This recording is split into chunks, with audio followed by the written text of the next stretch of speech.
حمل کے ابتدائی مرحلے میں یعنی 6 سے 9 ہفتے کے درمیان الٹراساؤنڈ پر بچے کے دل کی دھڑکن کا نظر نہ آنا، اسی مرحلے پر بچے کی بڑھوتی کا رک جانا، حمل کے 9ویں 10ویں ہفتے پر الٹراساؤنڈ کرنے پر صرف 6 یا 7 ہفتوں کے حمل کا نظر آنا، یہ تمام علامات مسڈ ابارشن کی ہو سکتی ہیں۔ مسڈ ابارشن کیا ہوتا ہے، اس کی کیا وجوہات ہیں، کیا مسڈ ابارشن کے نام پر ایک بہت بڑا فراڈ کھیلا جا رہا ہے، اگر یہ ایک حقیقت ہے تو اس سے کیسے بچا جا سکتا ہے، اور اگر یہ حقیقت نہیں ہے تو آپ اپنی اور اپنے آنے والے بچے کی زندگی کیسے محفوظ بنا سکتے ہیں۔ اس ویڈیو کے اختتام تک آپ ان تمام سوالات کے جوابات جان چکے ہوں گے، اور ویڈیو کے آخر میں آپ کو سناؤں گا وہ دلخراش واقعہ جس نے مجھے اس موضوع پر ویڈیو بنانے پر مجبور کیا۔ میں ہوں doctor Adeel Riaz, consultant radiologist at Lias Medicare and diagnostic centre, Lahore. Missed abortion کا معنی ہے حمل کا ابتدائی مرحلے پر رک جانا۔ اس میں فیٹس یعنی بچے کی گروتھ رک جاتی ہے، اس کے دل کی دھڑکن جو کہ 6 7ویں ہفتے پر الٹراساؤنڈ پر بآسانی دیکھی جا سکتی ہے نظر نہیں آتی، جبکہ گیسٹیشنل سیک یعنی وہ جھلیاں جن کے اندر بچہ پرورش پا رہا ہوتا ہے سائز میں بڑھنا عموماً جاری رکھتی ہیں۔ مسڈ ابارشن ایک سنجیدہ مسئلہ ہے، اس کا مطلب ہے حمل کا ضائع ہو جانا۔ جب بچے کے دل کی دھڑکن ایک مرتبہ رک جائے تو اب کسی دوائی سے اس کو دوبارہ نہیں چلایا جا سکتا۔ مسڈ ابارشن کی مختلف وجوہات ہیں جن کی وجہ سے یہ مسئلہ پیش آ سکتا ہے۔ سب سے عام وجہ جینیاتی خرابی یعنی جینیٹک ڈیفیکٹ ہوتی ہے۔ جب حمل ٹھہرتا ہے تو بعض اوقات جینیاتی مواد میں کچھ خامیاں رہ جاتی ہیں، جیسے کسی کتاب کے چند صفحات پرنٹ نہ ہو۔ قدرتی طور پر ایسے بچے جن میں یہ خرابیاں زیادہ ہوتی ہیں ان کی نشو و نما صحیح طور پر نہیں ہو پاتی اور نیچر انہیں آگے بڑھنے نہیں دیتی۔ اس قسم کے جینیاتی مسائل پر انسان کا کنٹرول نہیں ہوتا اور نیچر ان بچوں کو خود ہی ختم کر دیتی ہے تاکہ صرف وہ بچے زندہ رہیں جو صحت مند ہوں۔ ایسے حالات میں مریضوں کو یہ سمجھانا ضروری ہوتا ہے کہ ایک قدرتی عمل ہے اور اسے قبول کرنا ہی بہتر ہے۔ سب سے عام وجہ جینیاتی خرابی یعنی جینیٹک ڈیفیکٹ ہوتی ہے۔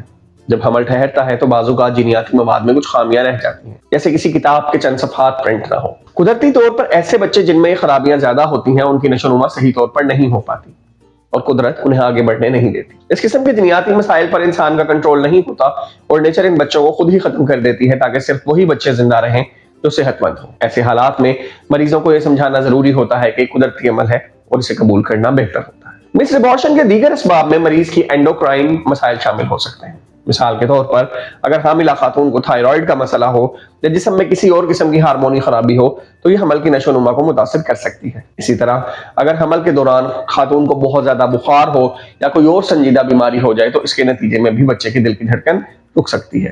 ایسے حالات سے بچنے کے لیے ہم Ilyas medical and diagnostic centre pre پری کنسیپشن کونسلنگ کی تجویز دیتے ہیں، یعنی وہ خواتین جو حمل کی منصوبہ بندی کر رہی ہوں اگر وہ ماضی میں ان مسائل کا شکار رہ چکی ہوں تو انہیں پہلے اپنے تمام ضروری ٹیسٹ کروانے چاہیے تاکہ کسی بھی بڑی وجہ کو پہلے سے قابو میں لایا جا سکے۔ ایک اور عام وجہ آٹو امیون ڈس آرڈر ہے۔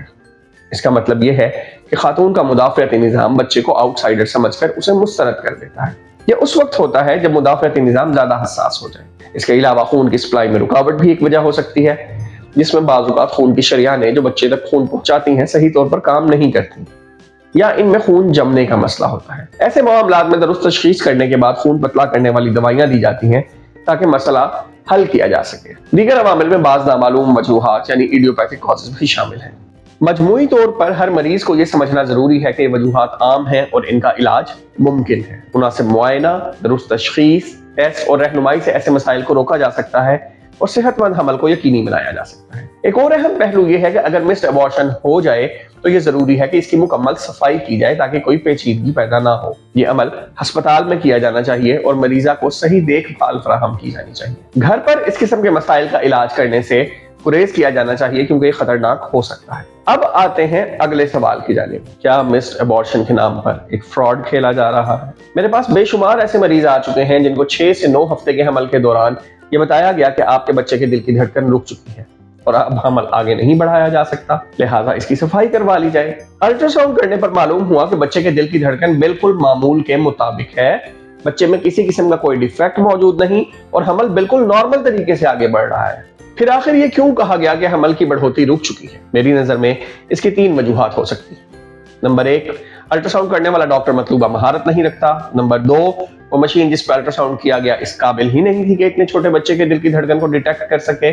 اور نمبر 3، مجرمانہ طور پر مریضہ کو جان بوجھ کر حمل کے رک جانے کا کہا گیا تاکہ وہ بچہ ضائع کروا لے۔ جہاں تک پہلی دو باتوں کا تعلق ہے تو یہ یاد رکھیے کہ 6 سے 9 ہفتے پر بچے کا سائز چند ملی میٹر سے زیادہ نہیں ہوتا۔ اس مرحلے پر بچے کے دل کی دھڑکن دیکھنے کے لیے ایک مناسب الٹرا ساؤنڈ مشین اور ریڈیولوجسٹ کا ہونا ضروری ہے۔ کسی گلی محلے میں بیٹھی دائی، لیڈی ہیلتھ وزٹر، حتیٰ کہ گائنیکولوجسٹ بھی الٹرا ساؤنڈ کی ماہر نہیں ہوتی اور نہ ہی ان کے پاس جدید الٹرا ساؤنڈ کی مشینری موجود ہوتی ہے۔ اسی لیڈی ڈاکٹر کا کیا ہوا الٹرا ساؤنڈ کسی ایمرجنسی سچویشن کے لیے تو کارآمد ثابت ہو سکتا ہے، لیکن اگر الٹرا ساؤنڈ پر آپ کی لیڈی ڈاکٹر آپ کو یہ بتاتی ہے کہ بچے کے دل کی دھڑکن رک چکی ہے تو براہ مہربانی اس پر ایک ریڈیولوجسٹ کا سیکنڈ اوپینین ضرور لیجیے۔ چند روز قبل میرے پاس ایک جوڑا اپنے 1.5 سالہ بچے کو لے کر آیا۔ یہ ایک صحت مند لڑکا تھا جس نے Ilyas medicare and diagnostic centre میں اپنے قیام کے دوران اپنی شرارتوں سے تمام عملے اور مریضوں کی توجہ حاصل کیے رکھی۔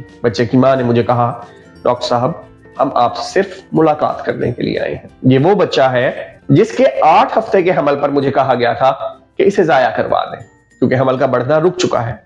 میں آپ کے پاس الٹرا ساؤنڈ کروانے آئی اور آپ نے مجھے کہا کہ بچہ بالکل ٹھیک ہے، اس حمل کو جاری رکھیں۔ آج یہ بچہ 1.5 سال کا ہو چکا اور یہ بچہ اپنی 4 بڑی بہنوں کا اکلوتا بھائی ہے۔ ذرا سوچئے اس عمل کو کیا نام دیا جا سکتا ہے؟ غفلت، لاپرواہی، مطلوبہ مہارت کے نہ ہوتے ہوئے بھی الٹرا ساؤنڈ کرنا، یا مجرمانہ لالچ؟ کمنٹ سیکشن میں مجھے اپنی رائے سے آگاہ کیجیے۔ آخر میں میری یہی تجویز ہے کہ اگر کسی کو مسڈ ابارشن کا مسئلہ پیش آتا ہے تو گھر میں پریشان ہونے کی بجائے فوراً کسی ماہر ڈاکٹر سے رجوع کریں۔ ایک اچھا کنسلٹنٹ آپ کو صحیح رہنمائی فراہم کرے گا تاکہ آپ مستقبل میں ایک صحت مند بچے کے والدین بن سکیں۔ میں ہوں doctor Adeel Riaz, consultant radiologist at Ilyas medicare and diagnostic centre. صحت کی آگاہی سے متعلق مزید ویڈیوز دیکھنے کے لیے ہمارے چینل کو لائک کیجیے، کسی بھی سوال کے لیے کمنٹ کیجیے اور اس چینل کو سبسکرائب کر لیجیے تاکہ ہماری آئندہ ویڈیوز آپ تک بر وقت پہنچتی رہیں۔ ٹل نیکسٹ ایپیسوڈ، اللہ حافظ۔